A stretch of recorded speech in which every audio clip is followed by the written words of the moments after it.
मोहिनी अपनी सेठानी राधिका के घर का काम खत्म करके अपने घर वापस आती है और अपने घर का काम करती है। साथ ही रात का खाना भी तैयार करती है।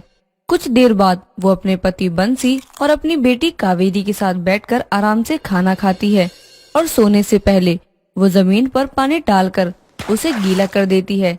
तभी कावेरी कहती है, माँ ये क्या कर रही हैं आप? कुछ नहीं बेटा, हम गरीबों का पलंग अमीरों के पलंग की तरह नरम और मुलायम तो होता नहीं है। ये जमीन ही हमारा पलंग है, तो इसलिए पानी डालकर इसे थोड़ा बहुत ठंडा कर रही हूँ ताकि रात को ज्यादा गर्मी न लगे। माँ क्या हमारे घर में कभी पलंग नहीं होगा? आराम मुलायम ना सही पर वो तखत जैसा पलंग वो भी नहीं होगा क्या? होगा ना लाडो, जरूर होगा। हमें हमेशा सकारात्मक सोच रखनी चाहिए, फिर हम अपने लक्ष्य पर जल्दी पहुँच जाते हैं। चल अभी के लिए यही पलंग है, इस पर सो जा। जी माँ ठीक है, पर आप जल्दी दूसरा पलंग घर में ले आना। अब अपनी मासूम बेटी को क्या कहूँ कि पलंग क्या, मेरे पास एक नई खाट तक लेने के लिए पैसे नहीं है। ये धरती ही हम गरीबों का पलंग है। ये सब सोचते हुए मोहिनी की आंखों में आंसू आ जाते हैं और नम आंखों से अपनी बेटी को गले लगाकर सो जाती है। ऐसे ही वक्त गुजर जाता है और एक शाम जब मोहिनी राधिका के घर से निकल रही होती है, तभी राधिका बोलती है, सुन मोहिनी, जी मालकिन कहिए। कल मेरे घर पर कन्या बैठानी है तो तू भी अपनी बेटी को ले आना। जी मालकिन ले आऊंगी। हाँ, कल थोड़ी जल्दी आ जाना क्योंकि काम काफी सारा है। जी मालकिन मैं आ जाऊंगी।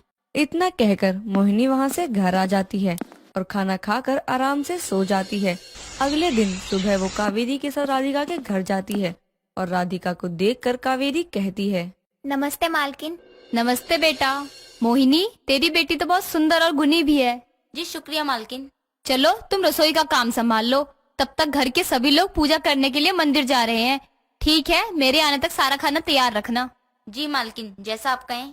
मोहिनी की बात सुनकर राधिका निश्चिंत होकर अपने परिवार के साथ पूजा करने के लिए मंदिर चली जाती है। उसके जाने के बाद कावेरी अपनी माँ से कहती है, माँ क्या मैं खाना पकाने में आपकी मदद करूँ? अरे नहीं नहीं बेटा, मैं कर लूंगी सब, तू आराम से बैठ जा। माँ क्या मैं ये घर देख लूँ घूमकर? कोई शैतानी नहीं करूँगी। ठीक है बेटा, घूम ले। अपनी माँ की हाँ सुनकर कावेरी के चेहरे पर मुस्कान आ जाती है और वो राधिका के बड़े से घर में घूमने लगती है। इतना बड़ा घर और घर की सजावट देखकर कावेरी बहुत खुश होती है।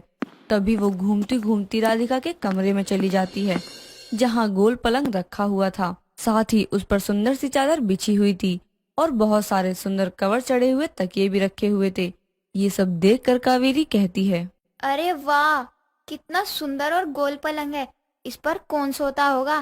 क्या इसे छूकर इस पर बैठकर देख लूं? माँ गुस्सा तो नहीं हो जाएंगी ना? कोई है नहीं। माँ खाना बना रही है, बस थोड़ा सा बैठकर देख लेती हूँ।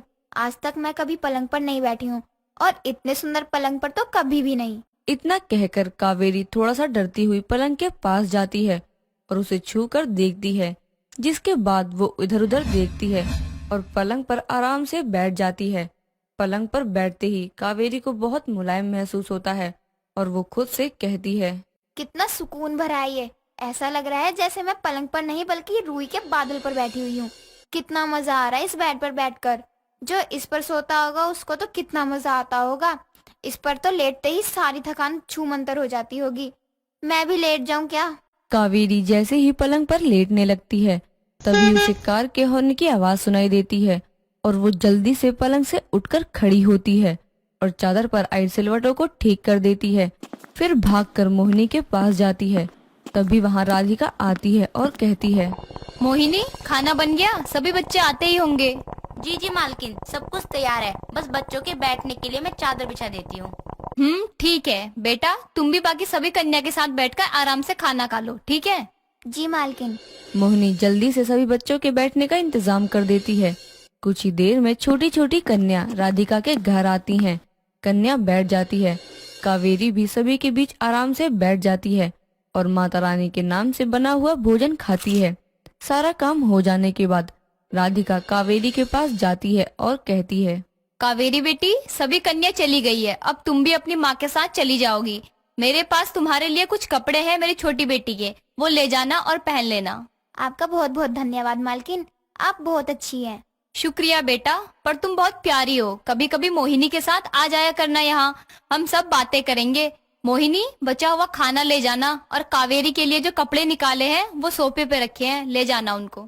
मोहिनी बचा हुआ खाना पैक कर लेती है और सोफे से कपड़े भी ले लेती है, जिसके बाद वो कावेरी के साथ वापस घर आ जाती है। कावेरी बार बार पलंग पर बैठने के उस एहसास को याद करके मुस्कुराने लगती है।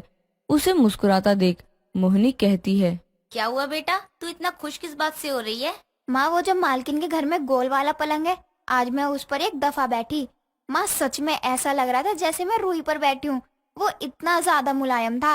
हाँ बेटा, जानती हूँ। पर माँ, हमारा एक ही घर है जहाँ पर पलंग क्या खाट भी नहीं है, और हमारा पलंग यानी कि जमीन, वो तो इतनी भी ज्यादा मुलायम नहीं हो सकती है।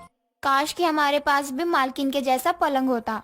कोई बात नहीं बेटा, हम गरीब हैं, गरीब का पलंग यही होता है। और तू चिंता मत कर, एक दिन पलंग होगा हमारे पास। ऐसे ही वक्त गुजर जाता है। कावेरी अपने गरीब घर में पलंग आने के ख्वाब लेने लगती है। ऐसे ही एक दिन मोहिनी बाजार से कुछ रुई लाकर उससे एक छोटी सी बिछौनी बनाकर कावेरी को देती है और बोलती है, कावेरी बेटा, मेरे पास पलंग लाने के लिए तो पैसे नहीं है बेटा, पर तुझे जमीन पर सोने से तकलीफ ना हो इसलिए मैंने थोड़ी रुई डालकर तेरे लिए बिछौनी बना दिया। तू जमीन पर इसे बिछाकर सो जाना बेटा। सच में माँ, ये मालकिन के पलंग की तरह मुलायम होगा ना? शुक्रिया। रात को जैसे कावेरी अपनी माँ की बनाई बिछौनी बिछाकर उस पर सोती है, वो उसे राधिका के पलंग की तरह मुलायम नहीं लगता है, पर फिर भी वो अपनी माँ की मजबूरी समझते हुए उसे ही शाही पलंग समझकर सो जाती है। ऐसे ही एक दिन मोहिनी राधिका के घर जाती है तो देखती है राधिका घर के एक पलंग का गद्दा बदलवा रही है। ये देखकर मोहिनी कहती है, मालकिन, आप अपने इस पलंग का गद्दा क्यों बदल रही हैं? बस यूं ही मोहिनी, मैंने नया गद्दा खरीदा है तो पुराना फेंक दूंगी। मालकिन, अगर आप बुरा ना माने तो इस पुराने गद्दे को मैं अपने साथ घर ले जाऊं? ठीक है। और सुनो, वो जो पुरानी फोल्डिंग रखी है ना स्टोर में, वो भी ले जाना। राधिका की बात सुनकर मोहिनी जल्दी से फोल्डिंग और गद्दा घर ले जाती है और घर जाकर फोल्डिंग बिछाकर उस पर गद्दा बिछा देती है, जिसके बाद वो उस पर एक सुंदर सी चादर बिछाकर उसे एक पलंग में बदल देती है। कुछ देर बाद जैसे ही कावेरी घर आती है तो घर पर पलंग देखकर खुश हो जाती है और फटाफट से उस पर चढ़कर उछलने लगती है और बोलती है, माँ, आपने अपना कहा सच कर दिखाया। आप घर में मालकिन जैसा नरम मुलायम पलंग ले आई। हम गरीब भी अब मुलायम पलंग पर सोएंगे। पर माँ, सच कहूँ तो मेरा असली पलंग आपकी बाहें हैं। जो सुकून मुझे मुलायम पलंग में नहीं देगा, वो सुकून आपकी बाहें देंगी। इतना कहकर कावेरी मोहिनी को गले लगा लेती है। इस तरह एक अमीर की उतरन से एक गरीब के घर में खुशी आ जाती है। साथ ही कावेरी का नरम पलंग पर सोने का सपना भी पूरा हो जाता है।